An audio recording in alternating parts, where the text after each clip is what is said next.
Assalamualaikum, saya Novita Ayuni, NIM 19040326. Dalam video ini saya akan menjelaskan proses permesinan pada part ragum. Pada proses permesinan part ragum, terdapat 3 proses, yaitu proses permesinan bubut, proses permesinan scrap, dan proses permesinan drilling dan kerja bangku. Nah, yang pertama yaitu proses permesinan bubut.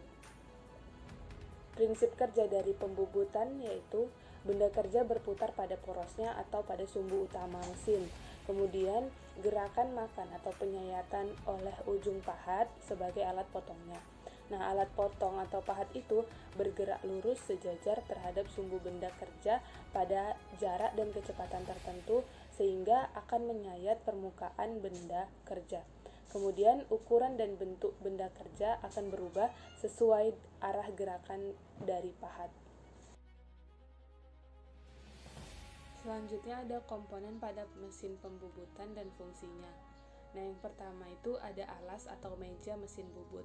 Nah, ini berfungsi sebagai tempat dudukan kepala lepas, penyangga diam, ratan, dan tumpuan gaya beban yang dihasilkan saat proses pemakanan benda kerja. Kemudian ada kepala tetap, itu berfungsi sebagai dudukan duduk perlengkapan mesin bubut. Kemudian ada poros transportin dan pembawa. Nah, ini merupakan poros berulir yang berbentuk trapesium atau persegi dan jenis ulir inci atau milimeter. Nah, ini berfungsi untuk membawa rata secara otomatis dalam pengerjaan bubut. Kemudian ada tuas atau handle mesin, ini berfungsi untuk mengatur kecepatan putaran mesin. Kemudian ada tool post atau pemegang pahat, ini berfungsi untuk menjepit atau memegang pahat mesin bubut. Selanjutnya ada proses pembuatan part. Dalam proses pembuatan part itu yang pertama kita harus menentukan jenis ulir yang kita gunakan. Kita mau membuat jenis ulir yang seperti apa. Kemudian atur ujung mata pahatnya dengan kepala lepas. Atur supaya benar-benar dalam posisi center. Kemudian atur roda gigi sesuai dengan ulir yang dibuat. Kemudian tentukan kecepatan RPM yang diinginkan. Kemudian atur kecepatan spindle sesuai keinginan. Terjadilah proses pemakanan benda kerja yang akan dibuat ulir luarnya. Kemudian dibuat ulir luar dengan putaran yang berulang oleh mesin bubut. Proses selanjutnya yaitu proses scrap. Nah, prinsip kerja dari scrap ini, benda yang disayat atau dipotong dalam keadaan diam atau dijepit pada ragum, kemudian pahat bergerak lurus, bolak-balik, atau maju mundur, melakukan penyayatan. Komponen pada mesin scrap dan fungsinya, yang pertama ada badan mesin. Nah, ini tempat seluruh bagian mesin, mekanik, penggerak, dan tuas pengatur. Kemudian ada meja mesin. Nah, ini sebagai tempat dudukan benda kerja atau penjepit benda kerja. Kemudian ada lengan atau rem. Nah, ini untuk menggerakkan pahat maju mundur. Kemudian ada eratan atau pahat. Ini berfungsi untuk mengatur.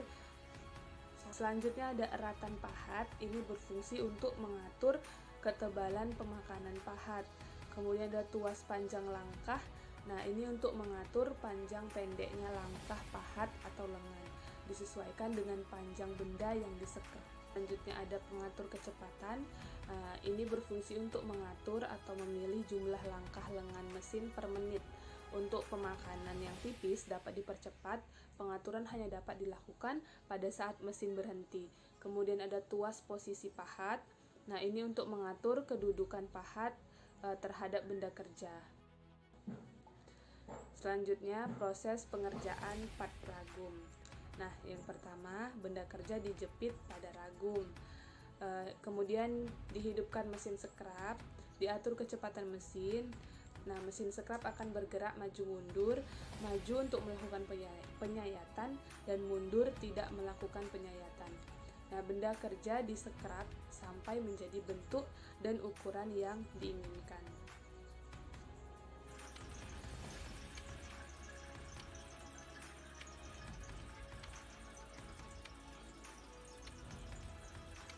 Selanjutnya proses permesinan drilling dan kerja bangku.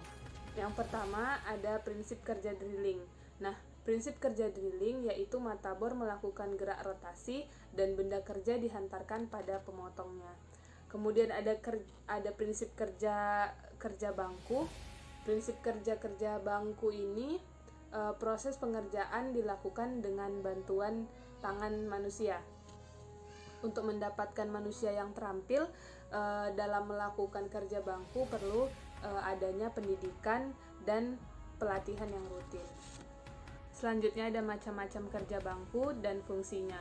Yang pertama ada mengikir. Mengikir ini berfungsi untuk menyayat benda kerja untuk mendapatkan bentuk dan ukuran yang diinginkan.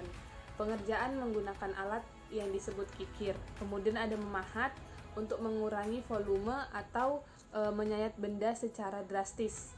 Dapat juga untuk memotong benda. Proses pemahatan biasanya dilakukan dengan alat yang namanya pahat. Kemudian ada menggergaji, yaitu berfungsi untuk memotong benda kerja menjadi beberapa bagian. Selanjutnya ada mengebor, yaitu untuk memberikan sebuah lubang pada benda kerja untuk proses pekerjaan selanjutnya. Selanjutnya ada menyambung, yaitu menyambung benda kerja. Dapat dilakukan dengan baut, keling, dan sambungan lipat. Selanjutnya proses pengerjaan part. Nah, yang pertama ada proses drilling, di mana langkah-langkahnya yaitu dipasang mata bornya dengan baik, kemudian dipasang benda kerja dengan dijepit menggunakan penjepit, kemudian menentukan titik yang ingin dilubangi, kemudian menyalakan mesinnya dan turunkan perlahan mata bornya. Nah, kita atur kecepatan putaran mata bornya, kemudian dibor benda kerja sampai berbentuk lubang yang kita inginkan.